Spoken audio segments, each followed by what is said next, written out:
Hello guys, நீங்க பாக்குறது Tamil anime and நான் தான் உங்க சென்பாய். இந்த வீடியோவில் நருட்டோ ஷிப்புடன் சீசன் 1 எபிசோட் 24 நம்ம பார்க்க போறோம். சக்குரா வச்ச ஒரு பஞ்சில் அந்த ஐன்சன் பார்ட்டிகல் பறந்து போகும். அவ்வளோ பவர்ஃபுல்லா ஹிட் வச்சிருப்பா. அதுல இருந்து சாசோரி எஸ்கேப் ஆயிருப்பான். திரும்ப வந்து சாசோரி மேனிபுலேட் பண்ண ஆரம்பிப்பான். ட்ரையாங்கிள் டைப்ல இருக்க ஐன்சாண்டையும் அதே மாதிரி ரெக்டாங்கிள் டைப்ல இருக்க ஐன்சாண்டையும் அவங்க கிட்ட புல் பண்ணிட்டு அந்த ட்ரையாங்கிள் டைப்ல இருக்கிறத ஒரு பம்பரமாய் சுத்த வச்சு அட்டாக் பண்ணுவான். அந்த ஒரு அட்டாக்ல இருந்து டாச் பண்ணிட்டு இருப்பா.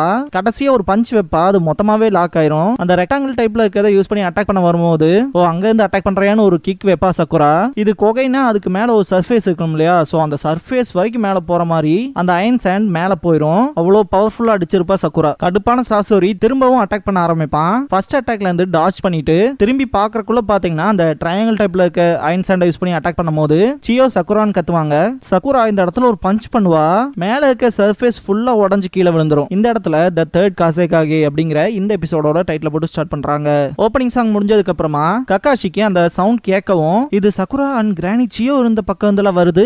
என்னால இத இப்ப வெரிஃபைங் கூட பண்ண முடியாதே. ரேடியோ கம்யூனிகேஷன் பண்ணலாம்னா அந்த ரேஞ்சில கூட நான் இப்ப இல்ல. சீக்கிரம் இந்த விஷயத்தை முடிச்சே ஆகணும் அப்படின்ட்டு கக்காஷி அவரோட மனசுக்குள்ள திங்க் பண்ணுவாரு. நருட்டோ இதுல எந்த ஒரு ப்ராக்ரஸுமே இல்ல, அவனை ஜஸ்ட் நம்ம சேஸ் மட்டும் தான் பண்ணிட்டு இருக்கோம்னு கடுப்பாயிட்டு கக்காஷி சென்சே நீங்க ஸ்லோவா இருக்கீங்க, சீக்கிரம் வாங்க இல்லைன்னா அவன் ஈஸியா எஸ்கேப் ஆயிருவான் அப்படின்னு நருட்டோ கத்தவும் அவனோட டார்கெட்டே நீதான் நருட்டோ, உன்னை விட்டுலாம் அவ்வளவு ஈஸியா அவன் போக மாட்டான் அப்படின்னு கக்காஷி சொல்லவுமே டேடரா திரும்பி பார்ப்பான். டக்குன்னு அப்படின்னா அவனை எப்படி ஸ்டாப் பண்ணலாம்னு சொல்லுங்கன்னு கத்துவான் நருட்டோ. அதை பத்திலாம் கவலைப்படாத, என் மைண்ட்ல நிறைய ஸ்ட்ராட்டஜிஸ் ஓடிட்டு இருக்கு, அதை ப்ரிப்பேர் பண்றதுக்கு எனக்கு இன்னும் கொஞ்சம் நேரம் வேணும் அப்படிங்கவும் என்கிட்ட அவ்வளோ ஒன்றும் நேரம் இல்ல, காராவை டக்குன்னு காப்பாத்தணும் அப்படின்னு நருட்டோ சொல்லும் போது டெய்டரா என்ன மாதிரி ஸ்ட்ராட்டஜியோட வரப்போறான்னு தெரியல. இருந்தாலுமே நான் லக்கி பர்சன் தான், ஏன்னா ஜின்சூரிக்கு ரொம்ப சிம்பிள் மைண்டடா இருக்கான்ல, இவங்கள திங்க் பண்றதுக்கு இல்லாம குழப்பணும், என்னோட ஸ்பீட் அவங்களால கீப் அப் பண்ண முடியுமா அப்படின்ட்டு ரொம்ப வேகமா போறத பார்த்த நருட்டோ பயங்கர காண்டோட அவனும் வேகமா போவான். வெயிட் பண்ண சொல்லுவாரு கக்காஷி. நருட்டோ ரொம்ப தூரம் போயிருவான். வேற வழியே இல்ல, எனக்கு வெறும் ஒரே ஒரு ஆப்ஷன் மட்டும் தான் இருக்கு அப்படின்னு திங்க் பண்ணுவாரு கக்காஷி. இதுக்கப்புறமா காய் சைட் காட்டுவாங்க.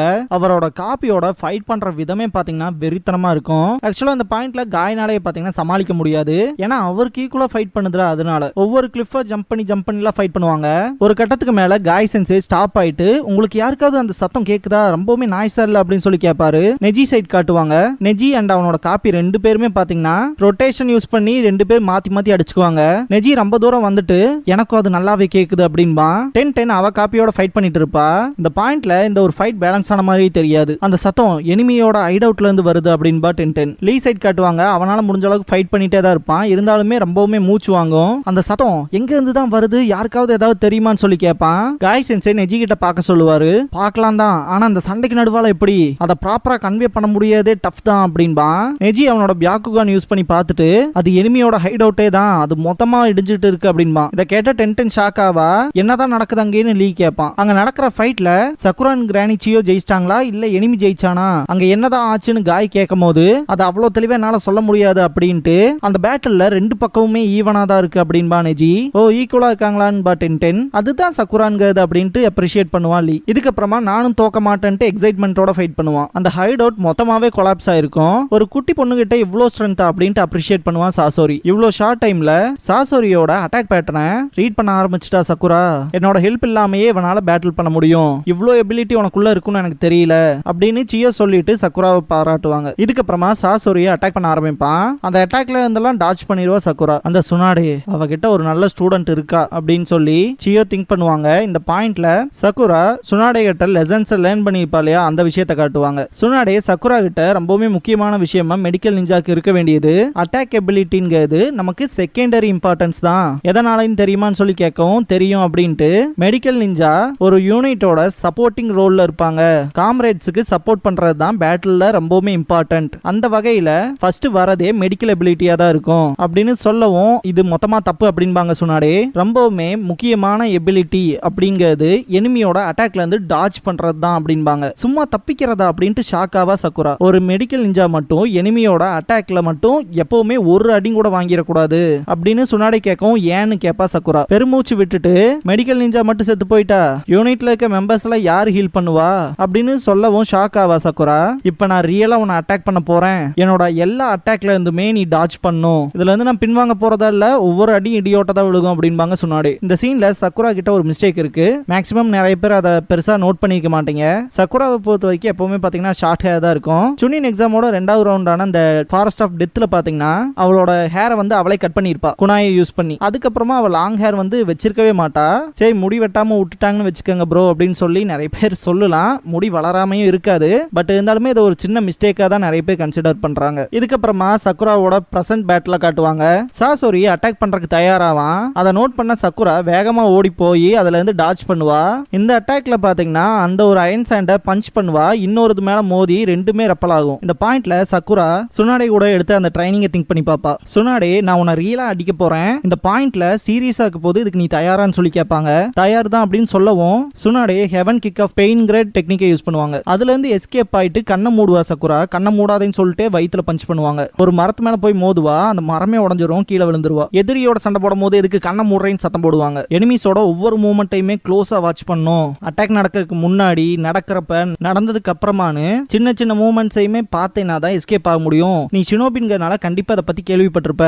மக்கள்ல ஒவ்வொருத்தனுக்கும் ஆதிக்கம் அதிகமான கைகள், கால்கள், பழக்க வழக்கங்கள்னு இருக்கும். நிறைய டிஃபரெண்டான ரீசன்ஸ்னால அவங்க நகரும் போது அவங்களோட பிக்ஸ்டு பேட்டர்ன் என்னங்கிறது ரிவீல் ஆகும். ஒரு ஷினோபி சுனினாவோ ஜொனினாவோ மாறும்போது அந்த பழக்கத்தை கம்மி பண்றதுக்கு ட்ரெயின் பண்ணுவாங்க.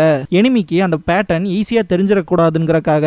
ஆனா அதை கம்ப்ளீட்டா எலிமினேட் பண்ண முடியுமான்னு கேட்டா முடியாது. அந்த வகையில உன்னால எனிமியோட வீக்னஸ் பார்க்க முடியணும் அப்படின்னு சுனாடே சொல்லவும், எனிமியோட வீக் ஸ்பாட்டா அப்படின்ட்டு ஷாக் ஆவா சக்குரா. உன்னால எவ்வளவு வேகமா அவங்களோட வீக்னஸை கண்டுபிடிக்க முடியுமோ அவ்வளவு வேகமா கண்டுபிடிச்சாகணும். அதுக்கப்புறமா உன்னோட அந்த டாஜ் பண்ற எபிலிட்டிங்கிறத நீ இம்ப்ரூவ் பண்ணியாகணும் அப்படின்னு சொல்லியிருப்பாங்க. அந்த விஷயத்தை திங்க் பண்ணி பார்த்துட்டு பிரசன்ட்ல இருக்க சக்குரா அவன் அட்டாக் பண்றதுக்கு முன்னாடி அவனோட விரல அசைக்கிறான். ஆப்வியஸா எப்படி இருந்தாலும் அவன் பப்பட் கண்ட்ரோல் பண்றவன் தானே, அவனோட ஃபிங்கர்ஸ்ல இருக்கிற சக்ரா த்ரெட்ஸை யூஸ் பண்ணி தான் அதை பண்றான். அதுதான் எல்லா பப்பட் மாஸ்டர் ஜுட்ஸோ யூஸ் பண்றவங்களோட வீக்னஸும் அப்படின்னு அவனோட வீக்னஸ் பாத்தீங்கன்னா மொத்தமாவே சக்குரா அனலைஸ் பண்ணிருப்பா. சாசோரி சிரிச்சுக்கிட்டே அடுத்து அட்டாக் பண்றதுக்கு தயாராவான். சக்குரா மனசுக்குள்ள சாசோரியோட அட்டாக் எந்த டைரக்ஷன்ல இருந்து வருதுன்னு அவனோட கை அப்புறம் விரலோட மூவ்மெண்ட்ஸோட பேட்டர்ன்ஸை வச்சு நான் அந்த அட்டாக் எப்படி நடக்குங்கிறத ரீட் பண்ணணும் அப்படின்னு திங்க் பண்ணுவா.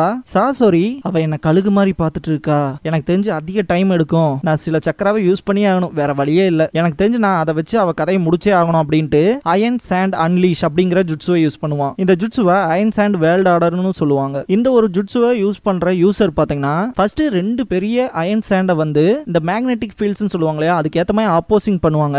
அதுக்கப்புறமா அதை ஒன்னு சேர்க்கும் போது அந்த மேக்னெட்டிக் ஃபோர்ஸ் பாத்தீங்கன்னா இன்ஸ்டன்டா அதிகமாகும். அதுக்கப்புறமா ரெண்டுமே அந்த ஆப்போசிட் சைட்ல இழுக்கப்படும் போது அந்த ஆப்போசிங்ல இருக்க மேக்னெட் ஃபீல்ட்ஸ் பாத்தீங்கன்னா செதற ஆரம்பிக்கும். ரொம்பவுமே வைட் ஏரியாவுக்கு தாறுமாறா ஊசியா போக ஆரம்பிக்கும். இந்த ஜுட்ஸுவோட ரேஞ்ச் இருக்காலே ரொம்ப ஜாஸ்தியா இருக்கு அப்படின்னு திங்க் பண்ணுவா சக்குரா. இந்த டைம்ல அவ மேல நடக்கிற அட்டாக்ல இருந்து பாத்தீங்கன்னா சியோ தான் காப்பாத்துவாங்க. இந்த இடமே மொத்தமா ஒரு போர்க்களம் மாதிரி ஆயிருக்கும். சியோவோட லெஃப்ட் ஹேண்ட் யூஸ் பண்ணி தான் மேனிபுலேட் பண்ணிட்டு இருந்தாங்க.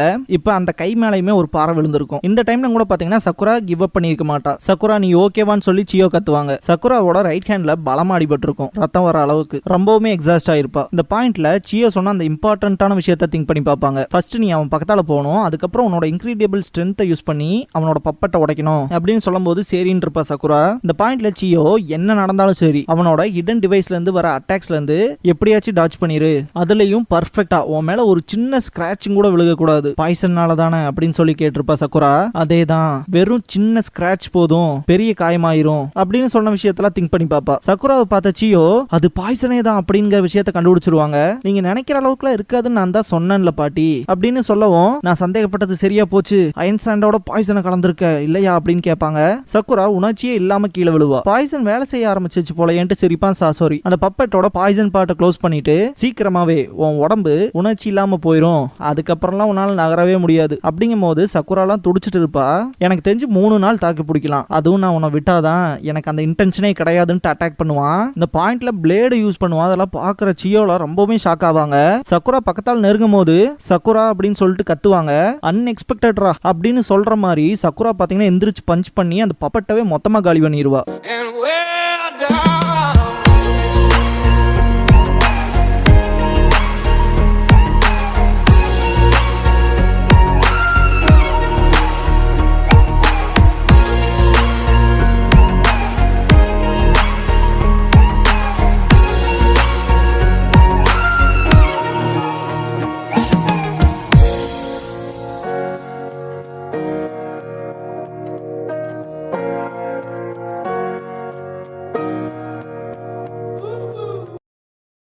க்ளோசிங் சாங் முடிஞ்சதுக்கு அப்புறமா 3 minutes between life and death அப்படிங்கிற எபிசோட தான் நம்ம அடுத்து பார்க்க போறோம் அப்படின்பா நருட்டோ. இதுக்கப்புறமா கோனாகாவோட என்சைக்ளோபீடியாவோட டோமோயி எடிஷனை பத்தி நெஜி சொல்லுவான். இந்த வால்யூம்ல மொத்தம் 3 கிளானோட நிஞ்சுட்சு அண்ட் பேட்டில் டெக்னிக்ஸை எக்ஸாமைன் பண்ணி உங்களுக்கு சொல்ல போறேன் அப்படின்பா.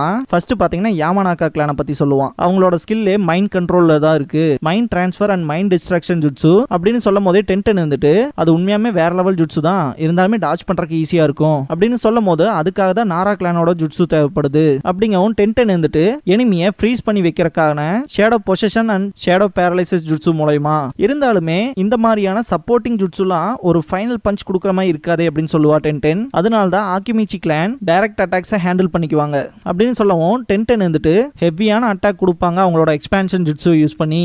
அவ்வளோ பயங்கரமா இருக்கப்ப யாருமே ஃப்ரீஸ் ஆகி நிக்கணும்னு நினைக்க மாட்டாங்க அப்படின்பா டென்டன். இதுக்கப்புறமா ஈனோ யாமனாக்கா, ஷிகமாரு நாரா, சோஜி ஆக்கிமிச்சி, அப்புறம் ஈனோ இச்சி யாமனாக்கா, ஷுகாக்கு நாரா, சோசா ஆக்கிமிச்சி 2 ஜெனரேஷனா ஈனோ ஷிகா ட்ரியோ வந்து வச்சிருக்காங்க. ஹிடன் லீஃபோட ப்ரௌடான ட்ரெடிஷனாவே இது மாறிடுச்சு அப்படின்பா நெஜி. இதோட இந்த எபிசோட் முடியுது.